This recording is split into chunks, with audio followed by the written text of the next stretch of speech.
Praise Lord. നിങ്ങളെ എല്ലാവരെയും blessed മോർണിംഗിലേക്ക് യേശു ക്രിസ്തുവിൻ്റെ നാമത്തിൽ സ്വാഗതം ചെയ്യുന്നു.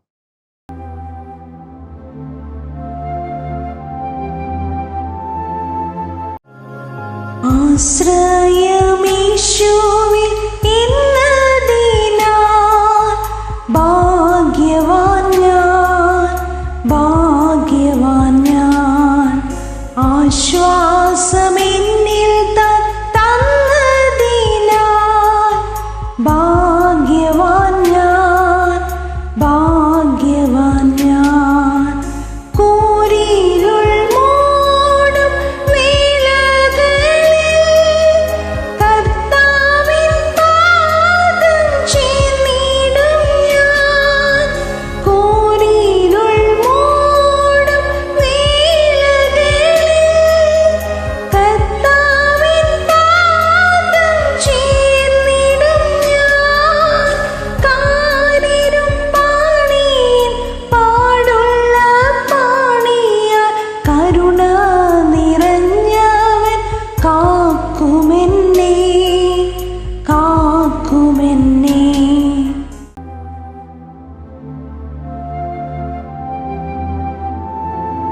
പ്രിയരെ, അനുഗ്രഹിക്കപ്പെട്ട ഒരു പ്രഭാതം കൂടെ നമ്മുടെ ജീവിതത്തിൽ അനുവദിച്ചു തന്ന വലിയവനായ ദൈവത്തെ നമുക്ക് ഒരുമിച്ച് ചേർന്ന് നന്ദി പറയാം. എത്ര പേർ പറയും, ഞാൻ നിന്നതല്ല, എൻ്റെ ദൈവം എന്നെ നിർത്തിയതാണ്.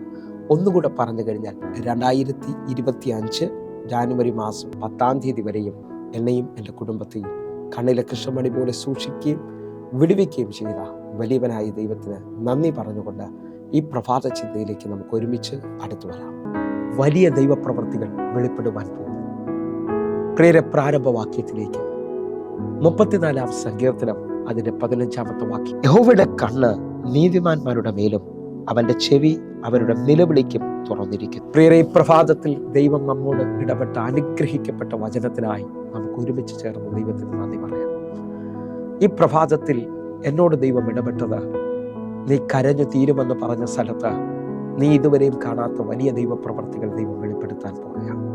വായിച്ചു കേട്ട വാക്യം, യഹോവയുടെ കണ്ണ് നീതിമാന്മാരുടെ മേലും അവന്റെ ചെവി അവരുടെ നിലവിളിക്കും തുറന്നിരിക്കുന്നു എന്നുള്ളതാണ്. എന്നെ ശ്രദ്ധിക്കാമെങ്കിൽ ഈ പകൽ കർത്താവിന്റെ കരം നിങ്ങൾക്ക് വേണ്ടി വെളിപ്പെടാൻ പോവുകയാണ്. കർത്താവിന്റെ കണ്ണുകൾ നിങ്ങളെ ശ്രദ്ധിക്കുന്നുണ്ട്. ഹല്ലേലൂയ. 430 വർഷം ഇസ്രായേൽ മക്കൾ അടിമത്വത്തിൽ നിൽക്കുമ്പോൾ, മിസ്രയീമിന്റെ കീഴിൽ കഷ്ടപ്പെടുമ്പോൾ അവരുടെ കണ്ണുനീരിൽ അവരുടെ കഷ്ടതയിൽ മനസ്സലിഞ്ഞൊരു ദൈവമുണ്ട്. വിശ്വസിക്കാൻ പറ്റുമെങ്കിൽ ഈ പ്രഭാതത്തിൽ എന്നെ കേൾക്കുന്ന ചിലരോട് ഞാൻ ആത്മാവിൽ വിളിച്ചു പറയുന്നു, ഇനി വഴിയില്ല, ഇനി മുമ്പോട്ട് എങ്ങനെയെന്ന് ചോദിച്ചുകൊണ്ട് കരഞ്ഞു നിലവിളിക്കുന്ന നിനക്കും നിന്റെ തലമുറയ്ക്കും വേണ്ടി നീ കരഞ്ഞുകൊണ്ടിരുന്ന സ്ഥലത്ത് തന്നെ ഒരു വലിയ ഉറവ തുറക്കാൻ പോവുകയാണ്. ഉൽപ്പത്തി പുസ്തകം 21-ാം അധ്യായം അതിന്റെ 16-ാമത്തെ വാക്യം ശ്രദ്ധിക്കുമെങ്കിൽ, ഇതാ ഇശ്മായേലിന്റെ മരണം കാണാൻ വയ്യാതെ ഹാഗാർ കരയുന്നത് കാണാൻ കഴിയും. ഹല്ലേലൂയ. ഉൽപ്പത്തി പുസ്തകം 21-ന്റെ 16-17 വാക്യങ്ങൾ. അവൾ പോയി അതിനെതിരെ ഒരു അമ്പിൻപാട് ദൂരത്തിരുന്ന് കുട്ടിയുടെ മരണം എനിക്ക് കാണണ്ട എന്ന് പറഞ്ഞ് എതിരെ ഇരുന്ന് ഉറക്കെ കരഞ്ഞു. 17-ാമത്തെ വാക്യം. ദൈവം ബാലന്റെ നിലവിളി കേട്ട് ദൈവത്തിന്റെ ദൂതൻ ആകാശത്ത് നിന്ന് ഹാഗാറിനെ വിളിച്ചു. അവളോട്, ഹാഗാറെ, നിനക്കെന്ത്? നീ ഭയപ്പെടേണ്ട. ബാലൻ ഇരിക്കുന്നിടത്ത് അവന്റെ നിലവിളി ദൈവം കേട്ടിരിക്കുന്നു. എന്നെ ശ്രദ്ധിക്കുന്ന ഓരോ ദൈവമക്കളും തിരിച്ചറിയണം, ഇതാ ഹാഗാറിന്റെ നിലവിളിയുടെ ഭാഗമാണിത്. ഇശ്മായേലിന്റെ മരണം കാണാൻ വയ്യ എന്ന് പറഞ്ഞുകൊണ്ട് ഒരു അമ്പിൻപാട് ദൂരത്ത് നിന്നിരുന്ന് അവൾ ഉറക്കെ നിലവിളിക്കുകയാണ്. ആ നിലവിളിച്ചു കൊണ്ടിരിക്കുമ്പോൾ ബാലന്റെ നിലവിളി സ്വർഗത്തിലെത്തിയതോടെ ദൂതൻ ഇറങ്ങി ഹാഗാറിനോട് പറയണം, ഹാഗാറെ, നിനക്കെന്ത്? ബാലന്റെ നിലവിളി കേട്ട ഒരു സ്വർഗമുണ്ട്. അവൾ കരഞ്ഞുകൊണ്ടിരിക്കുന്ന സ്ഥലത്ത് തന്നെ 19-ാമത്തെ വാക്യം നിങ്ങൾ ശ്രദ്ധിക്കാമെങ്കിൽ, അവളുടെ കണ്ണു തുറന്നു. എന്തിനു വേണ്ടിയാണ് അവൾ കരഞ്ഞത്? ആ വിഷയത്തിനകത്ത് അവളുടെ കണ്ണു തുറന്ന് ആ മരുഭൂമിയിൽ ഒരു ഉറവ തുറക്കുന്നത് കാണാൻ കഴിയും. നിങ്ങൾ ഈ പ്രഭാതത്തിൽ ദൈവത്തോടാണ് നിലവിളിക്കുന്നതെങ്കിൽ, ദൈവത്തോടാണ് നിങ്ങളുടെ വിഷയങ്ങൾ പറയുന്നെങ്കിൽ, നിങ്ങളെ തകരുമെന്ന് പറഞ്ഞ അതേ സ്ഥലത്ത്, നിങ്ങളെ തീരുമെന്ന് പറഞ്ഞ അതേ സ്ഥലത്ത് എൻ്റെ ദൈവം പുതിയതൊന്ന് ചെയ്യാൻ പോവുകയാണ്. വിശ്വാസം ഉണ്ടെങ്കിൽ ഈ പ്രഭാതത്തിൽ എൻ്റെ കൂടെ ഈ വചനത്തെ സ്വീകരിക്കണം. അറിയുക, ഹാഗാറിന്റെ കണ്ണു തുറന്നു. ദൈവം ബെർശേബ മരുഭൂമിയിൽ ഉറവ തുറക്കണം. 19-ാമത്തെ വാക്യത്തിൽ എന്നെ ശ്രദ്ധിക്കാമെങ്കിൽ ലൂക്കോസിന്റെ സുവിശേഷം 7-ാം അധ്യായം അതിൻ്റെ 13-ാമത്തെ വാക്യം. അവളെ കണ്ട് കർത്താവ് മനസ്സലിഞ്ഞ് അവളോട് കരയണ്ട എന്ന് പറഞ്ഞു. അവൻ അടുത്ത് ചെന്ന് മഞ്ചം തൊട്ട് ചുമക്കുന്നവർ നിന്നു. 14-ാമത്തെ വാക്യം. ബാല്യക്കാര എഴുന്നേൽക്കുക എന്ന് ഞാൻ നിന്നോട് പറയുന്നു എന്ന് അവൻ പറഞ്ഞു. 15-ാമത്തെ വാക്യം. മരിച്ചവൻ എഴുന്നേറ്റിരുന്ന് സംസാരിക്കാൻ തുടങ്ങി. അവൻ അവനെ അമ്മയ്ക്ക് ഏൽപ്പിച്ചു കൊടുത്തു. എല്ലാവർക്കും ഭയം പിടിച്ചു. പ്രിയരെ, ഈ വായിച്ചു കേട്ട വാക്യം നിങ്ങൾക്കും എനിക്കും വളരെ അറിയാവുന്നതാണ്. നയനിലെ വിധവയെക്കുറിച്ച് എഴുതിയിരിക്കുന്ന ഭാഗമാണ്. ഇതാ അവൾ തൻ്റെ മകന്റെ മരണത്തിൽ വേദനപ്പെട്ടുകൊണ്ട് ഇനി ആരും തൻ്റെ കൂടെ ഇല്ല എന്ന് പറഞ്ഞുകൊണ്ട് കരഞ്ഞു നിലവിളിച്ചുകൊണ്ട് നിൽക്കുമ്പോൾ യേശു അവളെ കണ്ട് മനസ്സലിഞ്ഞു. യേശു അവളോട് പറയാം, നീ കരയണ്ട. അവൾ കരഞ്ഞ് തകർന്ന സ്ഥലത്ത് ലോകത്താർക്കും അവളെ ഇനി ഒന്നും ചെയ്യാൻ പറ്റത്തില്ലെന്ന് പറഞ്ഞുകൊണ്ട് നിൽക്കുമ്പോൾ എൻ്റെ കർത്താവ് അവളുടെ കണ്ണുനീരിനെ തുടച്ചുകൊണ്ട് ആ കരഞ്ഞ സ്ഥലത്ത് തന്നെ ആ മകനെ മടക്കി കൊടുക്കുന്നു. അല്ലെങ്കിൽ ആ കരഞ്ഞ തകർന്ന സ്ഥലത്ത് തന്നെ അവളുടെ വിലാപത്തെ നൃത്തമാക്കുകയാണ്. നിങ്ങൾ വിശ്വസിക്കാൻ പറ്റുമെങ്കിൽ ഈ പ്രഭാതം നിങ്ങളുടെ വിലാപം നൃത്തമാകുന്ന സമയമാണ്. എൻ്റെ ദൈവം അവൾക്ക് നഷ്ടപ്പെട്ടു പോയതിനെ മടക്കി കൊടുക്കുകയാണ്. ഞാൻ വിശ്വസിച്ചുകൊണ്ട് പ്രാർത്ഥിക്കുകയാണ്. ഇന്നെല്ലാം കേൾക്കുന്ന ചിലവർ കരഞ്ഞുകൊണ്ടിരിക്കുന്ന വിഷയത്തിനകത്ത് ദൈവം പുതിയത് ചിലത് ചെയ്യാൻ പോവുകയാണ്. നിങ്ങളുടെ വിശ്വാസ ജീവിതം ഇന്ന് വർദ്ധിക്കണം. ഹല്ലേലൂയ. നിങ്ങളുടെ കർത്താവുമായുള്ള ബന്ധം വർദ്ധിക്കണം. ഒരു ഭാഗം കൂടെ നമ്മൾ പറഞ്ഞു പ്രാർത്ഥിക്കാൻ പോവുകയാണ്. നിങ്ങൾ ശ്രദ്ധിക്കാൻ പറ്റുമെങ്കിൽ 2 രാജാക്കന്മാരുടെ പുസ്തകം 20-ാം അധ്യായം, ഹല്ലേലൂയ, ശ്രദ്ധിക്കാമെങ്കിൽ ഹിസ്കിയാ രാജാവ് മരിച്ചു പോകുമെന്ന് ഉറപ്പുവരുത്തുകയാണ്. പ്രവാചകനായ യെശയ്യാവ് വന്ന് ഹിസ്കിയാവിനോട് പറയാം, നീ മരിച്ചു പോകും നിശ്ചയം, നിന്റെ ഗ്രഹകാര്യം ക്രമപ്പെടുത്തണം. പക്ഷേ താനിതാ തൻ്റെ മുഖം ചുവരിനോട് ചേർത്ത് പിടിച്ചുകൊണ്ട് ദൈവത്തോട് കരയുകയാണ്. ഹല്ലേലൂയ.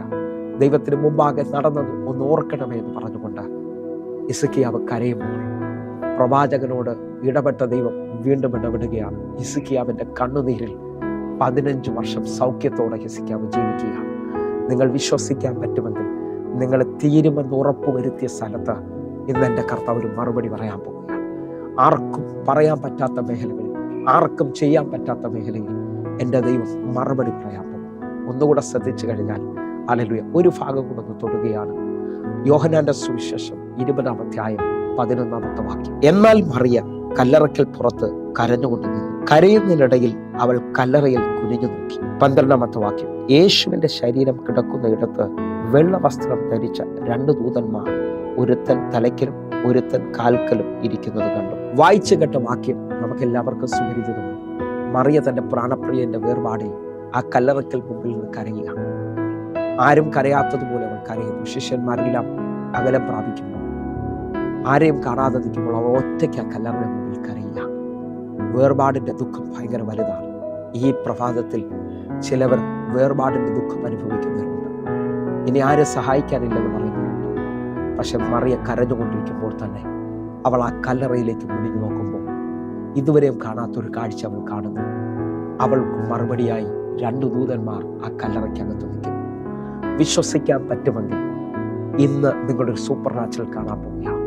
നീ കരഞ്ഞു തീരുമെന്ന് ലോകം പറഞ്ഞെടുത്ത പുതിയ അത്ഭുതങ്ങളെ എൻ്റെ ദൈവം ചെയ്യാൻ പോവുകയാണ്. നമുക്ക് ഒരുമിച്ച് വിശ്വസിക്കാം പ്രിയരെ. ഈ പ്രഭാതം അത്ഭുതമാകട്ടെ. എന്നെ കാണുന്ന, എന്നെ കേൾക്കുന്നവർക്ക് വേണ്ടി ഞാൻ ഒരു വാക്ക് പ്രാർത്ഥിക്കാൻ പോകുന്നു. കണ്ണുകൾ അടയ്ക്കാം. ഞങ്ങളെ സ്നേഹിക്കുന്ന ഞങ്ങളുടെ നല്ല കർത്താവേ, ഈ പ്രഭാതം തകർന്നു തീരുമെന്ന് പറഞ്ഞവർ അത്ഭുതങ്ങളെ കാണുന്ന പ്രഭാതമാണ്.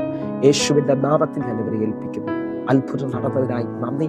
ആമേൻ, ആമേൻ. പ്രിയരെ, ഈ പ്രഭാത സന്ദേശം നിങ്ങൾക്ക് അനുഗ്രഹമാകുന്നെങ്കിൽ ഈ യൂട്യൂബ് ചാനൽ നിങ്ങൾക്ക് പരിചയമുള്ള ഒരാളിലേക്ക് കൊണ്ടുവന്ന് പാസ് ചെയ്യണമെന്ന് ഓർപ്പിക്കും.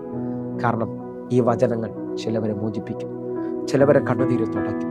ഹല്ലേലൂയ. അതേപോലെ തന്നെ നമ്മുടെ യൂട്യൂബ് ചാനൽ സബ്സ്ക്രൈബ് ചെയ്യുകയും ഫേസ്ബുക്കിലേക്ക് നിങ്ങൾ ജോയിൻ ചെയ്യുകയും ചെയ്യണമെന്ന് ഓർപ്പിക്കുന്നു. അതേപോലെ എല്ലാ ദിവസവും വൈകിട്ട് 6 മണിക്ക് നമുക്ക് സൂമിൽ ആരാധനയുണ്ട്. നേരിട്ട് കാണാം, പ്രാർത്ഥിക്കാൻ കഴിയും.